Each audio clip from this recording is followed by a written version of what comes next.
sword of Mercury.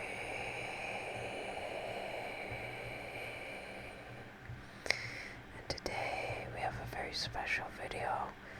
We're going to be talking about Michael, the Archangel, and seeing as, this is the sword of Mercury, he is actually the Archangel related to the planet Mercury, and he is also related to the Church of Revelation that is known as the Church of Pergamos.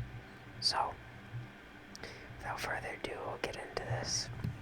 So there's a bit of lore behind it. If you've ever looked into the Book of Revelation and the 7 churches of Revelation, you'll probably notice, if you studied a lot of different cultures, especially in spirituality, that the overlap is that each of the 7 churches are representative of each of the 7 chakras or energy centers. So,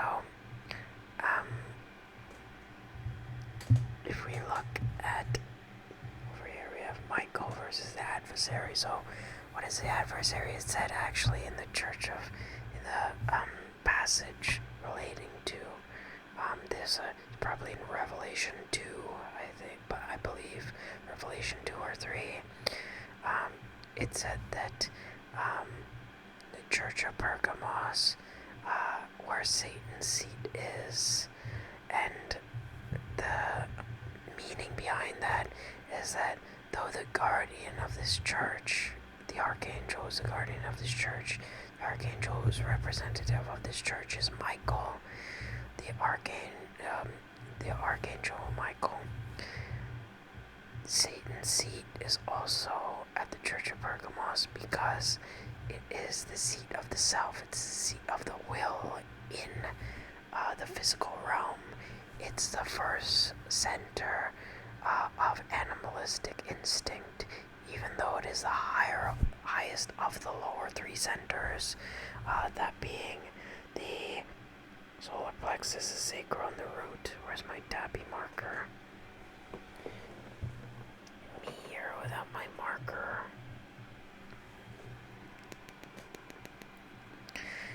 So, you have the 3 lower centers here.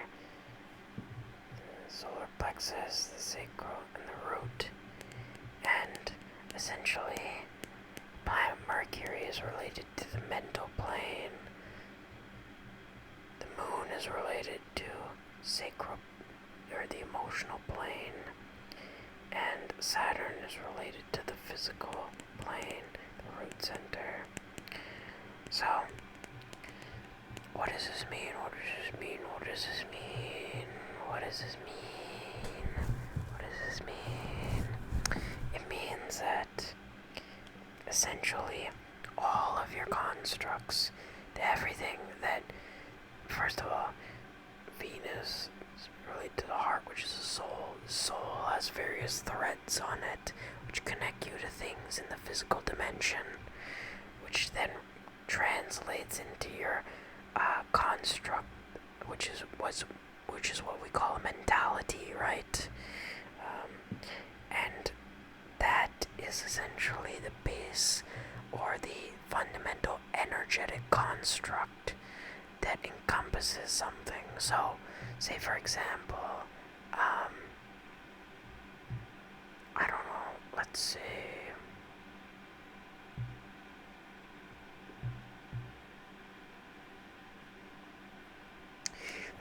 you have a concept around, I don't want to use pride because it's very basic and it's kind of complex.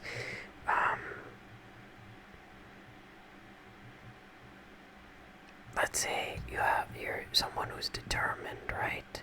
Or you have a lot of drive or ambition, right? So maybe progress or development is what you set your mentality on, and you then connect with certain emotional states which are related to that. So let's say, if, drive or determination is your mentality, or progress is your mentality or development, then you will attract emotions such as ambition,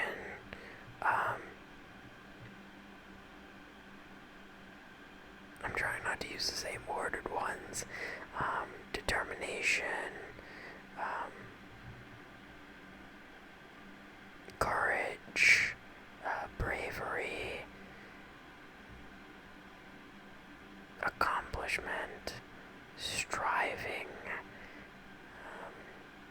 success.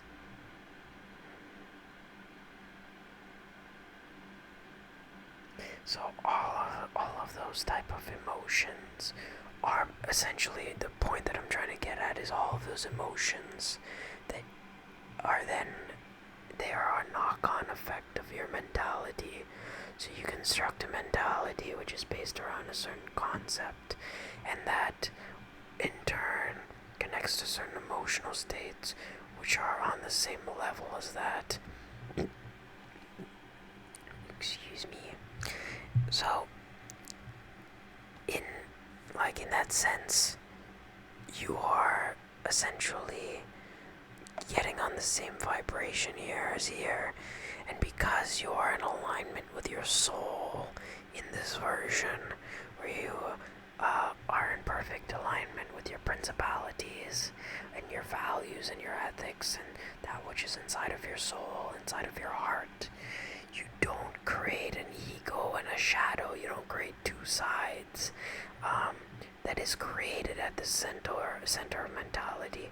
You don't create this fragmented consciousness, but and then that's essentially important for here, because when your mentality translates in alignment into the sacral center, it's fueled by your emotions, almost like seeing a reflection in calm water in a pond. You can see clear reflection in the water because the water is balanced, it's calm. There's no ego and shadow fighting against each other. So you are able to essentially create a state of balance in which you are able to see the reflection in the pond and connect with your emotionality in order to drive your progress. And then that then translates into the physical dimension and supports your physicality, supports you, your energy level, supports your rejuvenation, all of those things, your structure, your foundation, your grounding, all of that. In essence, when you're in alignment with your soul, your mentality, your emotionality, and your physicality all then operate in harmony with each other. And obviously Mercury is the center connected to this, which governs your mentality and your viewpoint on things in this subjective, dualistic realm on the physical plane which we live in.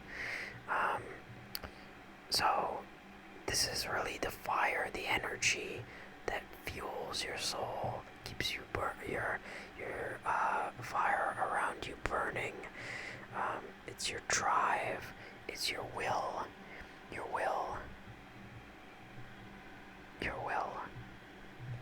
And here, on the other side, this is where we get the adversary coming into the picture, because when your consciousness is fragmented, meaning you're not in alignment, you're not in alignment with your soul essence, like you see here, you're not in alignment with your heart. You get this fragmented consciousness which divides into two pieces instead of coming straight down the middle. You get ego and you get shadow. You get a light side and you get a dark side. You get the side that shows itself to the world. You get the self that hides itself from the world. And as a result of this imbalance, you get this fissuring effect, this imbalance in the reflection of the water and the reflection of the pond. You get these vibrations, these distortions, which act as little ripples, which prevent you from seeing the clear image, which is a reflection of your soul. And that is essentially what is meant by the Church of Pergamos being where Satan's seat is. Because if you have this fragmented effect, meaning you operate from some lower emotion that leads to instability, or resonate with a lower emotion that is a byproduct of instability inside yourself, and having this dualistic nature on things instead of a unified nature in which you can see from a higher viewpoint and see objectively and see things in alignment with your soul. You have an imbalance in your soul, and it leads to imbalanced mentality, which leads to imbalanced emotionality, which then will eventually lead to imbalanced physicality. But essentially, you have this fissuring effect, where essentially all these demons inside yourself are created.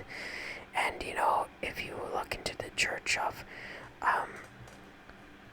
Smyrna, relating to the Sacral Center, which is the second Church of Ephesus, the Church of Smyrna, the Church of Pergamos, the Church of Thyatira.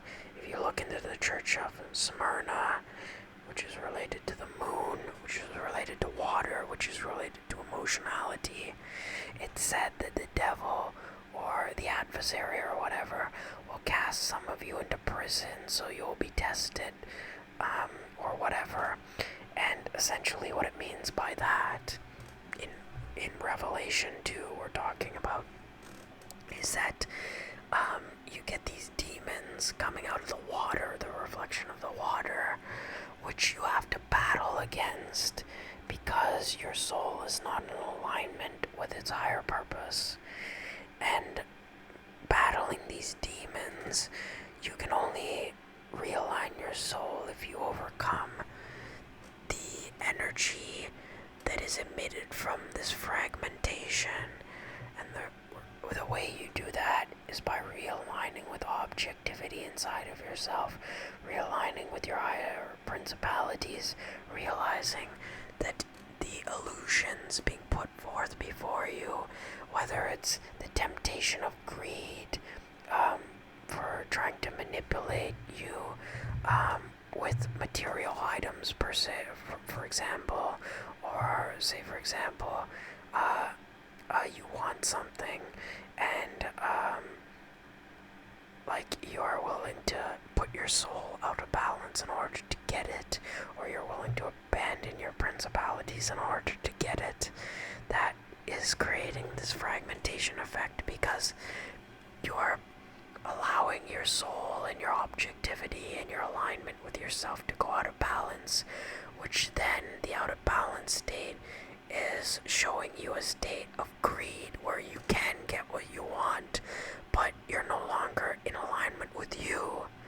So the version of you that you will be not only a corrupted version of yourself, but the version of yourself which experiences you getting that thing, but it may backfire in a sense where you get the thing, but it results in some unforeseen consequences as a result because you didn't get it in the state in which you were alignment with your soul.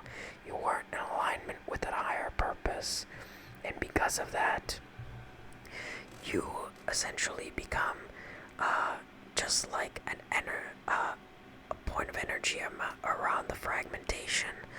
So, and this is what it means by making a deal with the devil. You give up the alignment of your soul to follow the path that says, oh yeah, I'm gonna take you to where you want to go.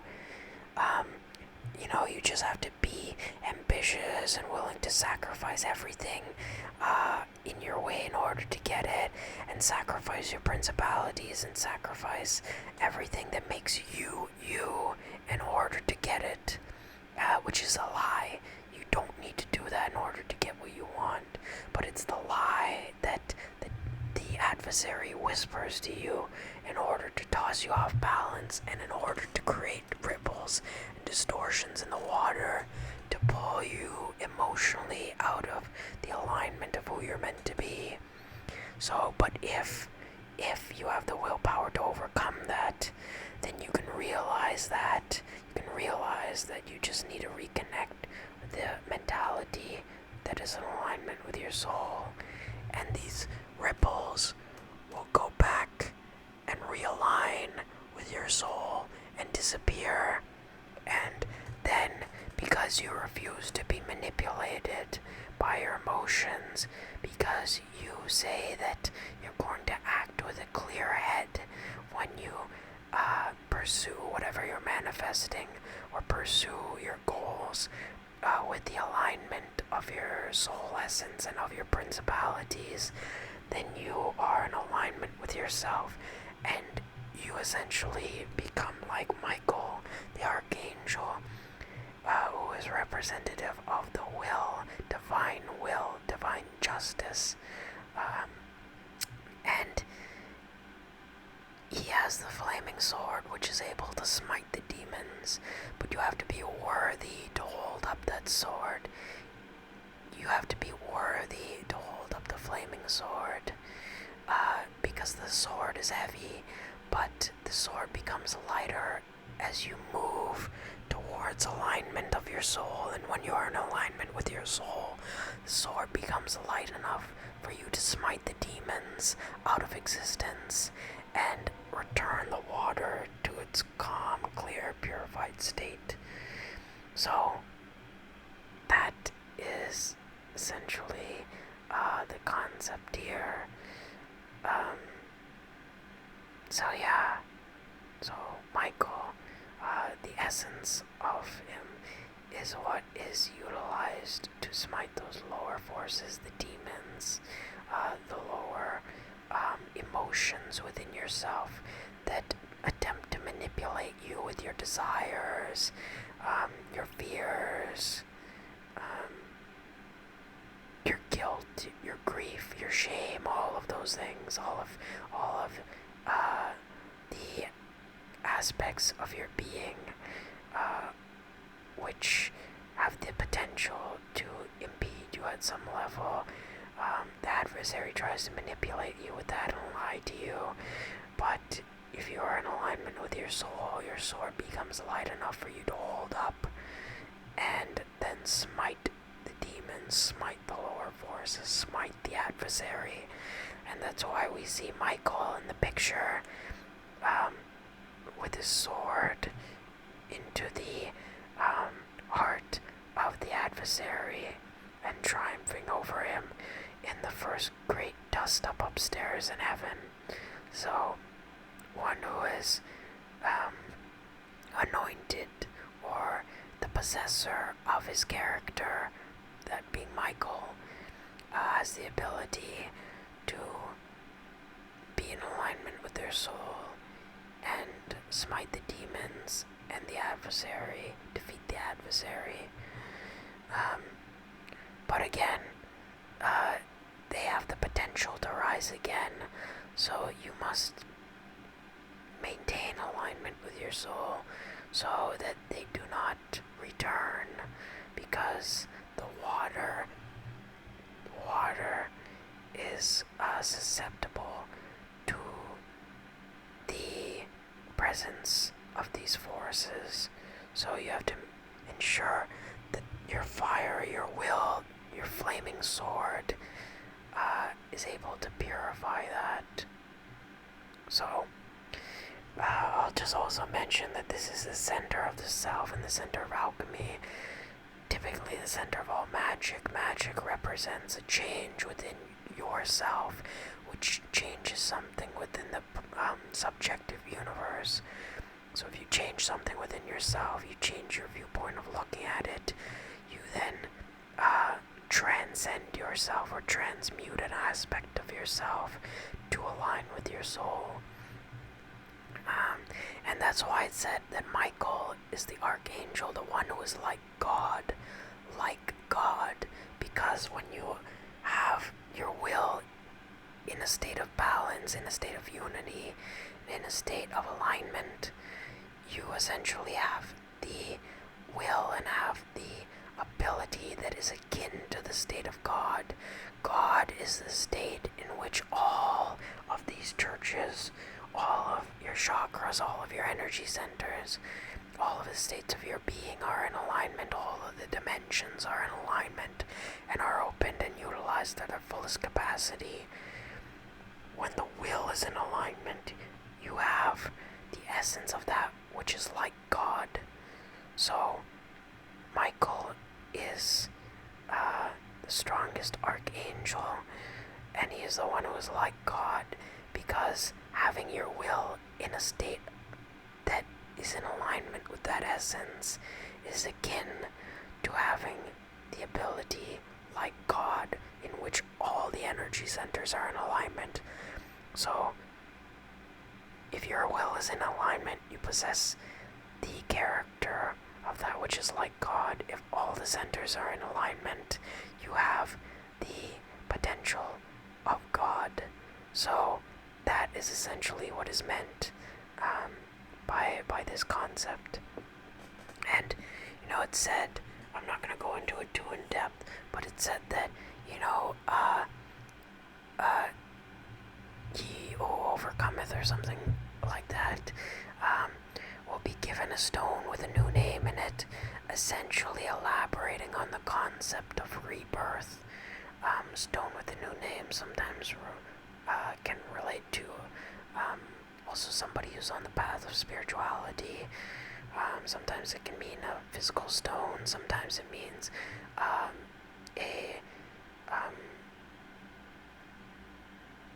it's a representational thing, sometimes it's both. But typically the stone represents rebirth, so you're being reborn in order to smite these forces down here. Because if you're asleep, if you're someone who's not enlightened, you're not in the path, whatever, you think that all of these aspects over here, these fissures, is your personality. This fragmented consciousness you believe is you, but it's not you. It's pieces of you which have been divided down to form this fallen self, this fallen image. And that's why it said that the adversary is the fallen, the first of the fallen, because he was in alignment with the higher self, is not fallen. He is in alignment with divine will, and because of that, because he is in alignment with divine will, and the higher principalities of the heart, he is in a state, essentially, where your consciousness is made unified, and that's why it's called an individual, because you are indivisible. So individual and indivisible sound alike because they're related to the same concept, an individual, because you cannot be divided any more than you already are. And when you try to divide yourself more than what you already are, you just fragment your consciousness. You don't lose any pieces of yourself. It just branches off and splinters. And this is what happens, especially in younger ages, when we're exposed to states of stress or trauma or unsafe environments. Our consciousness fragments and it branches into these pieces because it's a state of dissociation that creates the ego in the shadow. It's a state of dissociation because the body has that as a defense mechanism, so it shields our consciousness from further damage. But the thing is that is not in alignment with us actualizing ourselves to our highest potential and realizing our soul's alignment and its potential to smite these lower forces. So, in essence, by aligning with yourself, you have the ability to hold up the flaming sword and smite the lower forces in creation. So be in alignment with the principalities inside of yourself, and you will know that power, that ability, that essence of the self that is then expressed in its truest form. If you're familiar with magic and the concept of an athame, it's a sword or a blade that cuts through non-physical energy, and that's similar to the concept of the flaming sword of heaven. It's an athame, it's in a sword, like my sword over here. It's athame is a sword that cuts through non-physical energy, and that's what the flaming sword of heaven is. It's a sword that cuts through non-physical energy, cuts through demons, cuts down the adversary. And that's why you see Michael triumphing over the adversary with his sword. So I hope you have enjoyed this video, giving lore into that of the Archangel Michael and the Church of Pergamos.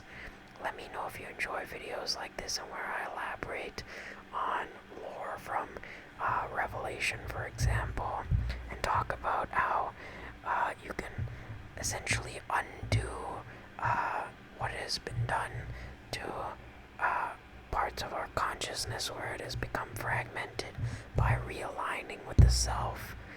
So I hope you enjoyed, and also this concept here is really closely tied to the concept of possession, because when your consciousness is in this fragmented state, you're more susceptible to possession, to energetic influences that are unwanted, to psychic attack and all these things, because your auric field is damaged.